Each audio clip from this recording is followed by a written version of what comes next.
Welcome to Clued in Mystery. I'm Sarah. And I'm Brooke, and we both love mystery. Hi, Brooke. Hi, Sarah. Are you ready for another What Would You Do? I am, and I am so excited about this one because it is a sequel to a What Would You Do book that we've already done. Our very first What Would You Do, in fact. That's right. So, we are going to talk about The Woman in Suite 11, which was released earlier this year and written by Ruth Ware. And it features Lo Blacklock, and many of the people we encountered in the first book, The Woman in Cabin 10.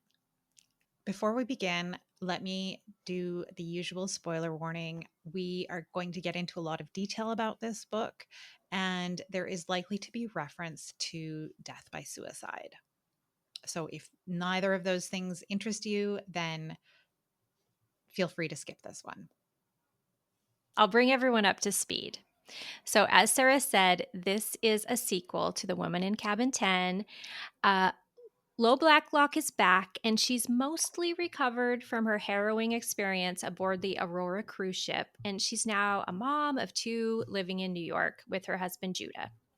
With the encouragement of her husband, she accepts an invitation to a luxury Swiss hotel owned by enigmatic billionaire Marcus Leidman, hoping it will help her reboot her travel writing career. But when she finds several people at the hotel who had also been on the Aurora, she gets concerned. Late one night, Lo receives a mysterious note asking her to come to Suite 11. When she arrives, she's confronted by Carrie, a woman who had been part of the sinister plot aboard the Aurora. Carrie claims to be Leidman's abused mistress and pleads for help to escape him. As Lo attempts to help Carrie, she finds her own position increasingly precarious. Marcus is later found dead, and suspicion falls on Lo due to her proximity, her interactions at the hotel, and her connections with other guests.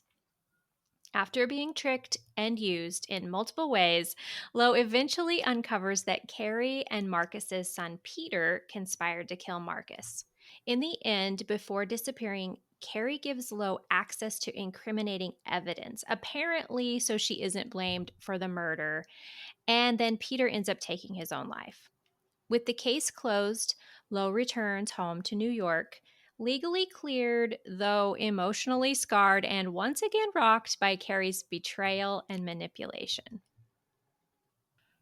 Thank you for that summary, Brooke. That I think hits all of the high points and some of the low points of this book. Absolutely. So I will admit, Brooke, that I have not read The Woman in Cabin 10 since we did our What Would You Do episode a few years ago. So I appreciated the refresher that Ruth Ware provided. Yeah, I'll probably reference some of the comments that I heard directly from Ruth Ware because this summer I had the opportunity to go listen to her speak. It was part of her book release tour for The Women in Suite 11. And she did mention to the audience that night, she said, if you haven't read Cabin 10, you should still be able to read Suite 11. That was her intention. And I think she did a good job of that. In fact, I have thoughts along those lines that we'll get to later. Let's start with the first What Would You Do that I have written down, Brooke, is if you're low and you receive this strange invitation, would you even go? I mean, when I think about her life, she's got preschool kids at this point. She's living in the US and this is post pandemic. So Mhm. things, her life has changed a lot in many, many ways. Um, I would probably not because I just think about what life is like when you have the little kids. Um, but at the same time, her husband Judah is really encouraging and she does want to get her feet back under her as far as her it's time for her to try to enter the workforce again. That's right. Yeah, I mean, she talks about that she wrote a book after everything that happened on the Aurora, and made a bit of money from that, and that's allowed her to stay home with the kids and not really worrying about work. But as they're getting a little bit older and a little bit more independent, she's maybe feeling that she's ready to get back at it. So yeah, I understand why she decided to go on the trip, but she didn't really seem to do very much research into the destination or into the family. And she does talk about how Marcus Leidman famously refuses to give interviews. And so there is not a lot known about him. The company is privately held, so they don't have to do any of the public reporting that you would if you had shareholders. And she decides, it's a couple of days away, and I can see my mom on the way home. Right. And, that was something that was suspicious to me too, because this is like a hurry up thing. It's presented as this opportunity to tour this new hotel that they're Mhm. opening in Switzerland. And I would just imagine that this would be a much longer term planning scenario, like just something else fishy about that invitation. It's not like in 6 months from now, we're doing this event. It's like in 2 weeks. So, another red flag. Yeah, for sure. For sure.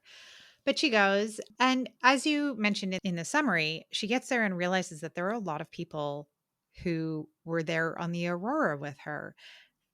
And she doesn't, I don't know, like what would you think about that?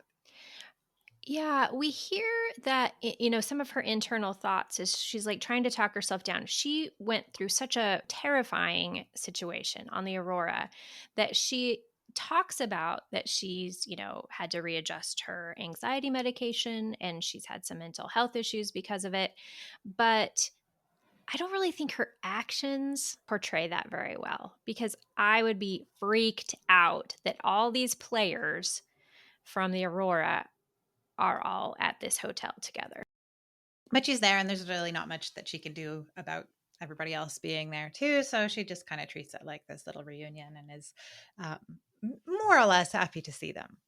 But then she gets this invitation late at night to go visit Suite 11.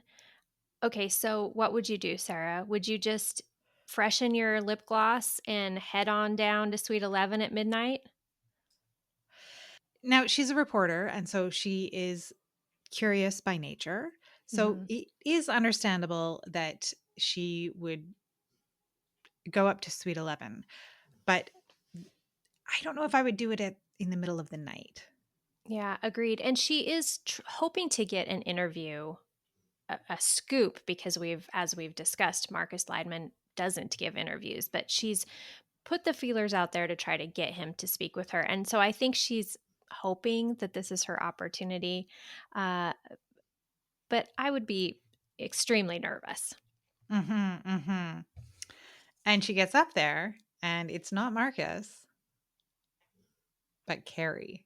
Would you believe the story that Carrie starts spinning in this scene where she desperately needs Lo's help?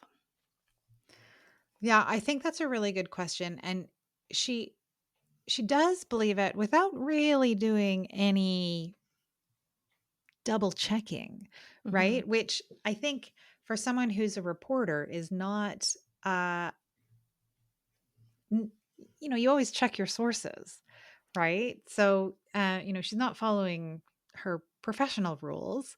Um but I think she feels so indebted to Carrie because of what happened on the Aurora.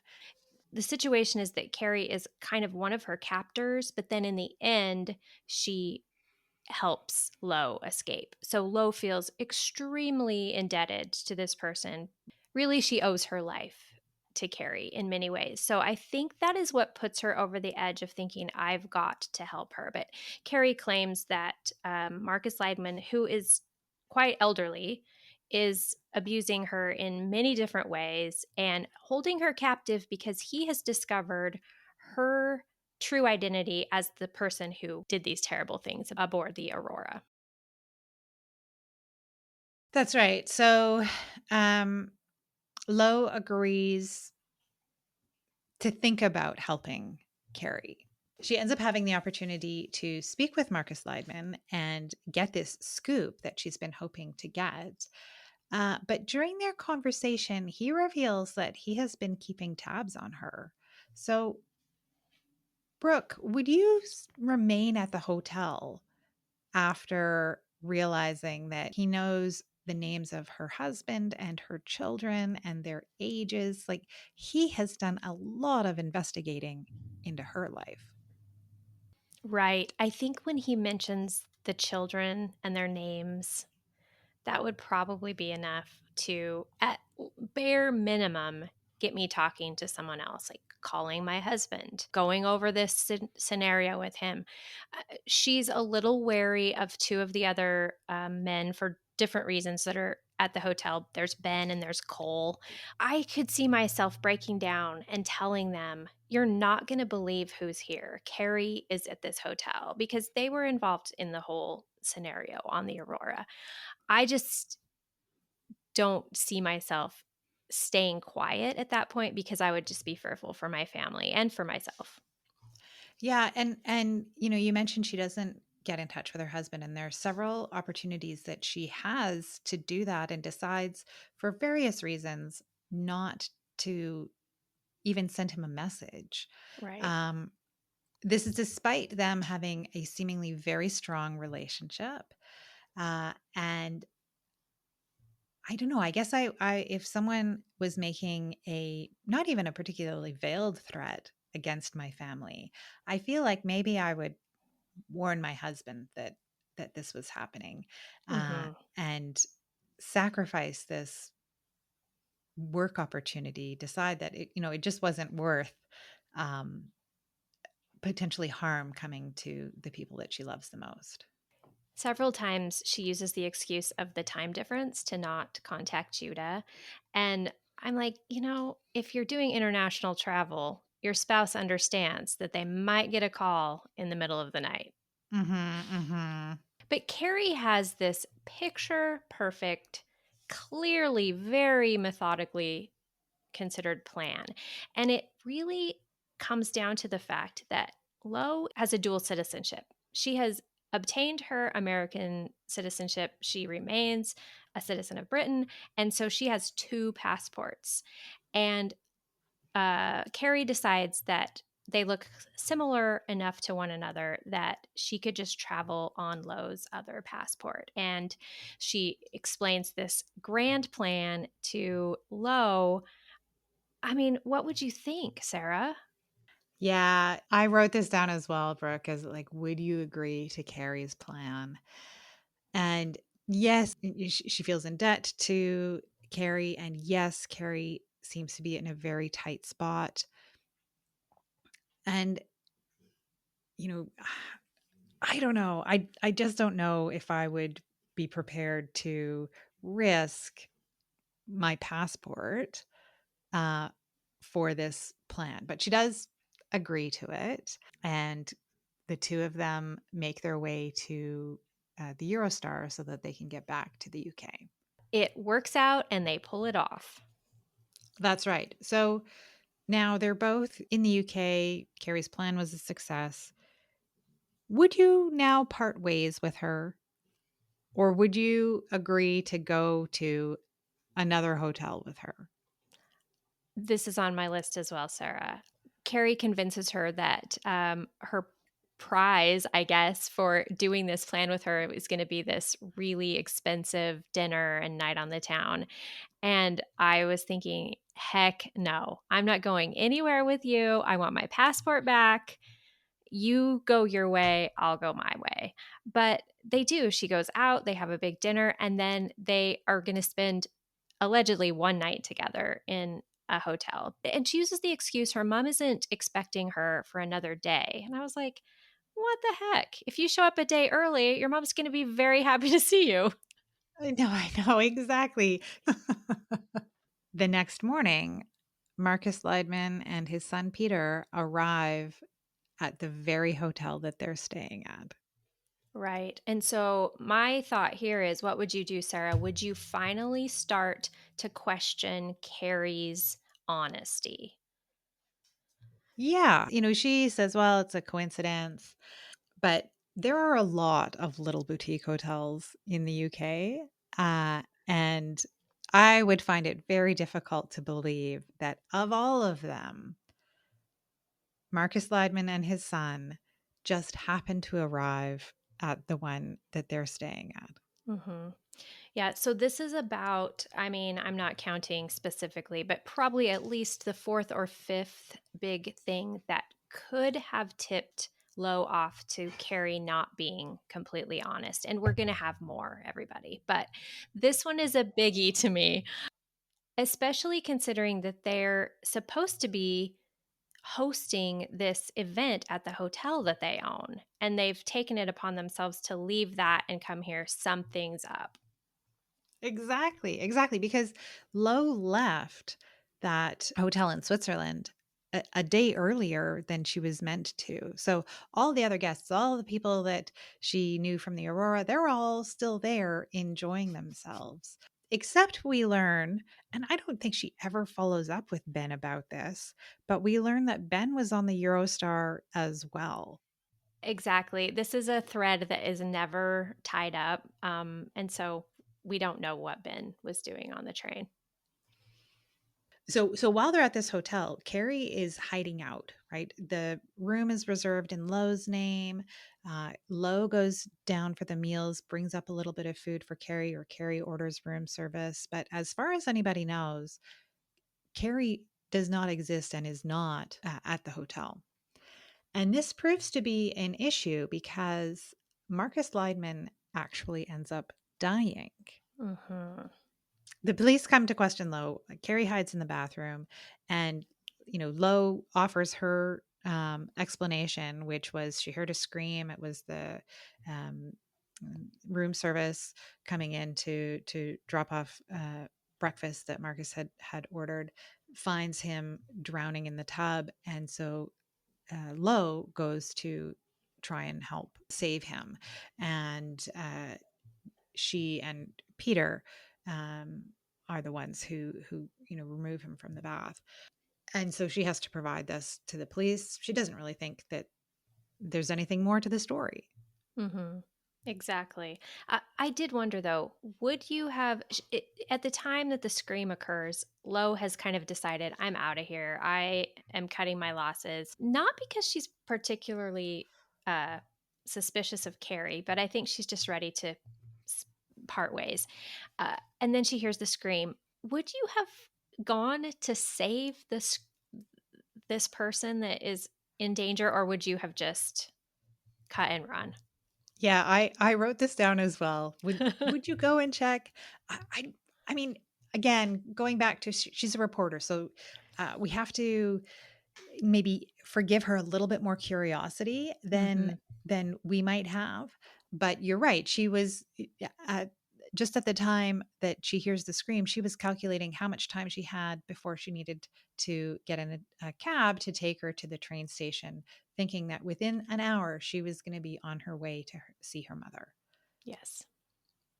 So it turns out that the police realize that she's been telling a few fibs, particularly about why she left Switzerland so early. She had said, well, my mother has had a fall, so I need to leave, when in fact her mother hadn't yet had a fall. The police end up taking her in for questioning. Mhm.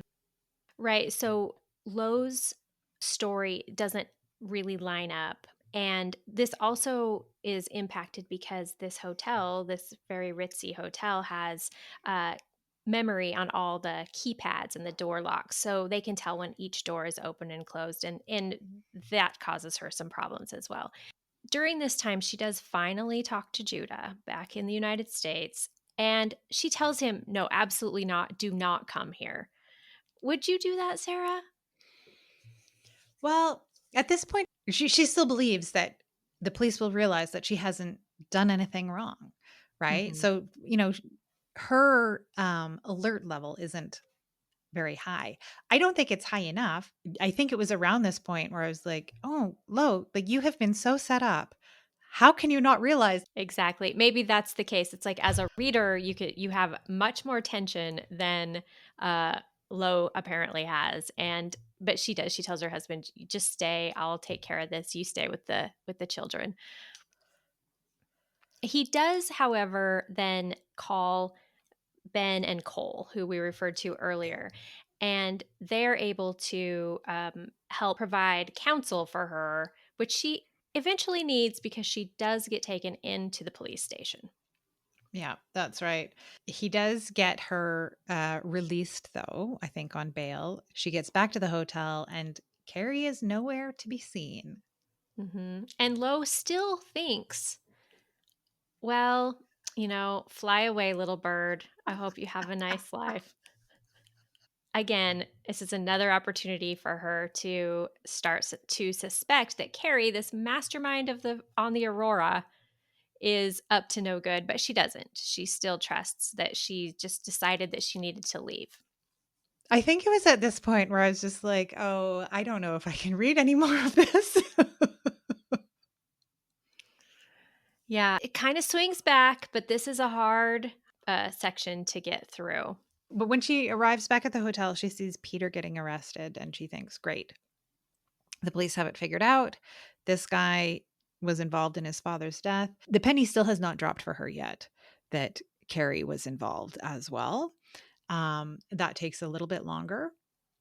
Judah has not listened to her and he arrives at the hotel and she tells him everything.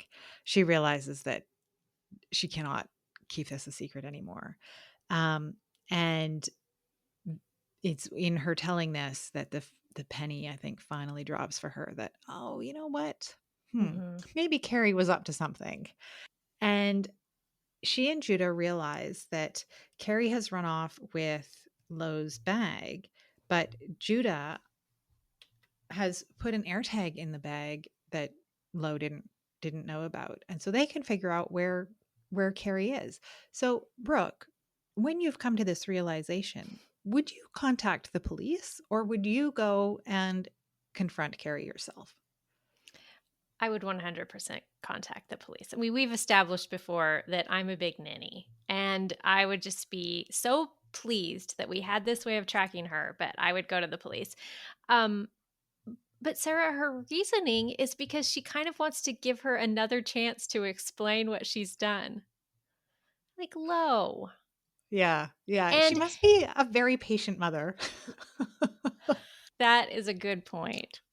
But we do have now not just Lo, but Judah is also a reporter. And so I'm kind of hoping at this point that as a team, they're going to be a little bit more wise. But really, that's not the case because they do go to Carrie's house. And Carrie says, "You're right. I'm going to turn myself in." But I don't want to be turned in to the local police. I want you to call the Interpol guy that came to visit you a few days ago. And would you just take this opportunity to call this Interpol guy and hand Carrie off to him? Yeah, I mean, Lo didn't have a great experience with the UK police, and so I think she's a little bit more trusting of this detective who's from Interpol.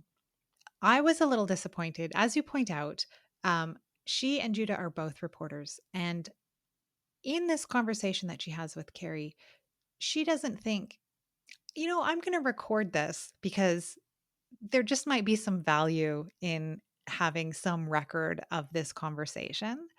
Uh, I was a little, let down by her journalistic instincts there.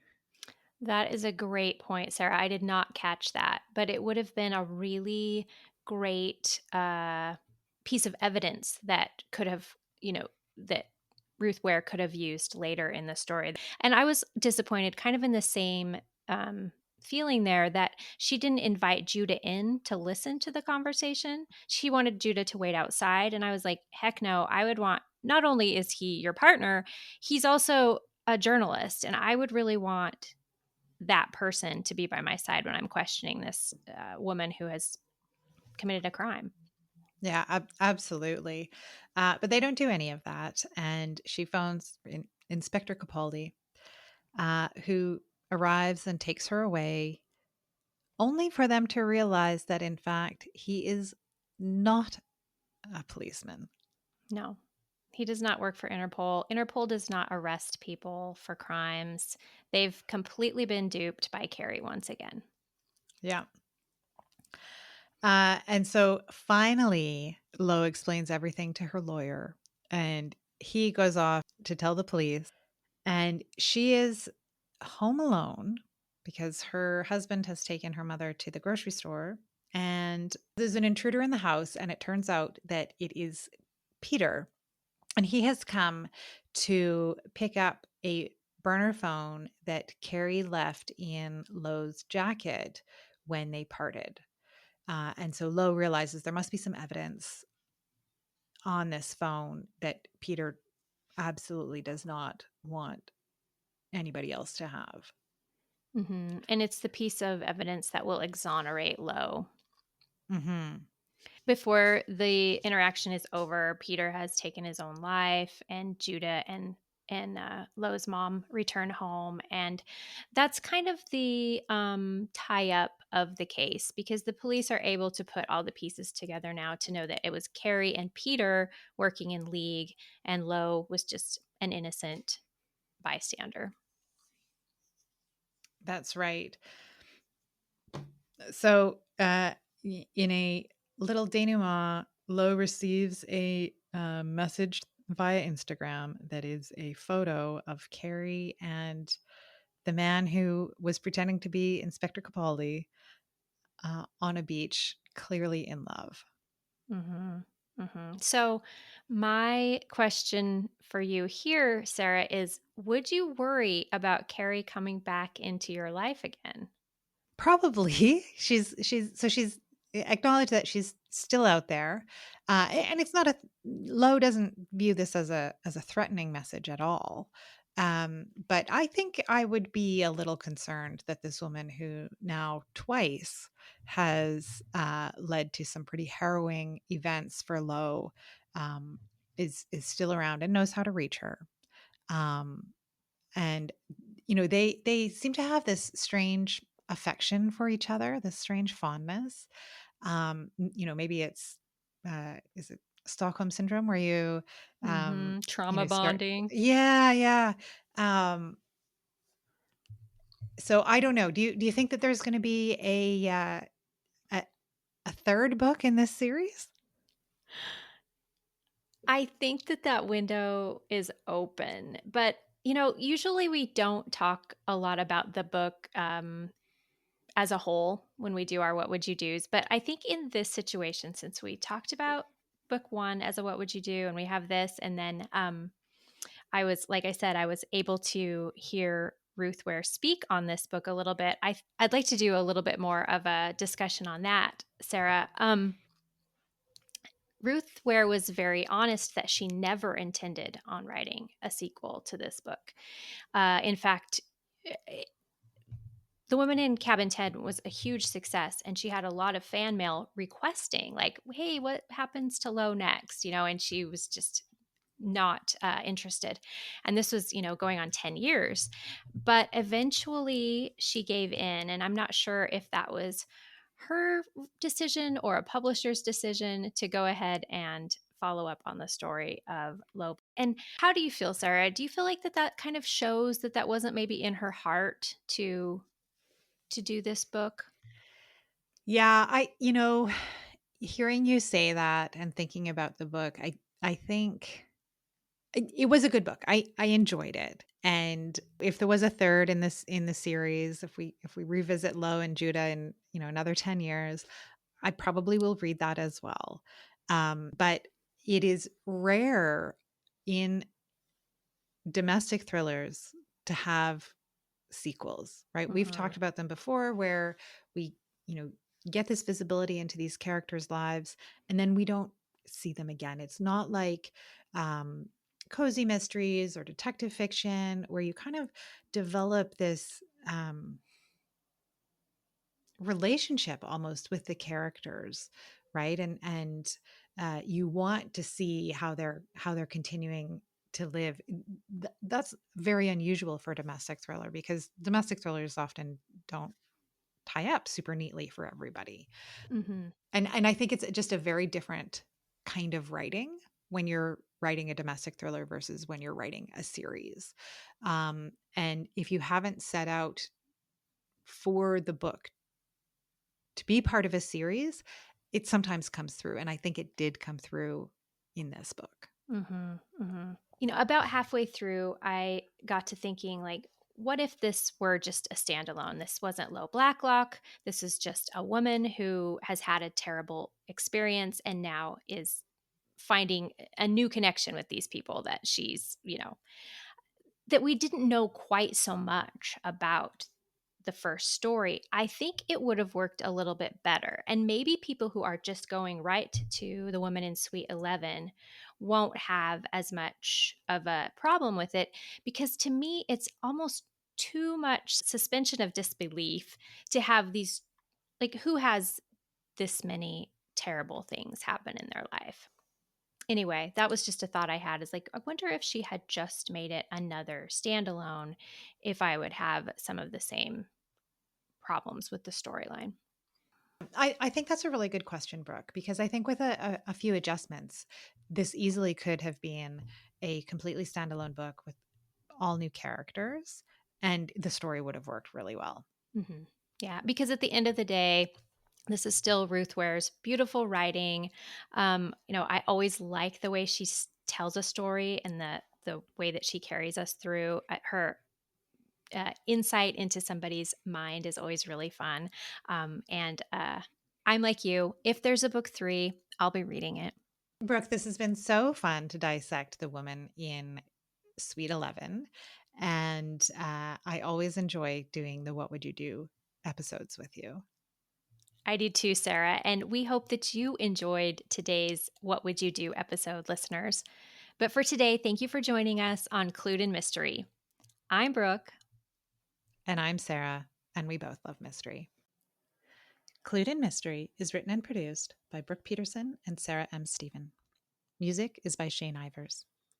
If you liked what you heard, please consider telling a friend, leaving a review, or subscribing with your favorite podcast listening app. Visit our website to sign up for our newsletter, The Clued In Chronicle, and get mystery news, podcast updates, and bonus episodes. We're on social media at Clued In Mystery.